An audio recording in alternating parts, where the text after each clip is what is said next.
5ই আগস্টের পর থেকে হরণ করা হয়েছে। এর আগে আমরা এক ধরনের ফ্যাসিস্ট শক্তিকে দেখেছি, ফ্যাসিস্ট শক্তির নেতৃত্বে ফ্যাসিস্ট রাষ্ট্র ব্যবস্থা গড়ে ওঠা দেখেছি।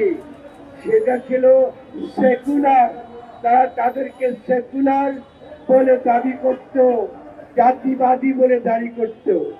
আমরা অনেক ধরনের ধর্মীয় জাতিবাদ দেখছি, এটা কিন্তু ধর্মীয় ফ্যাসিজম। এই ধর্মীয় ফ্যাসিজম প্রথম দিন থেকে 5ই আগস্টের পর থেকে বাজার ভাঙার মধ্য দিয়ে তাদের যাত্রা শুরু করেছে।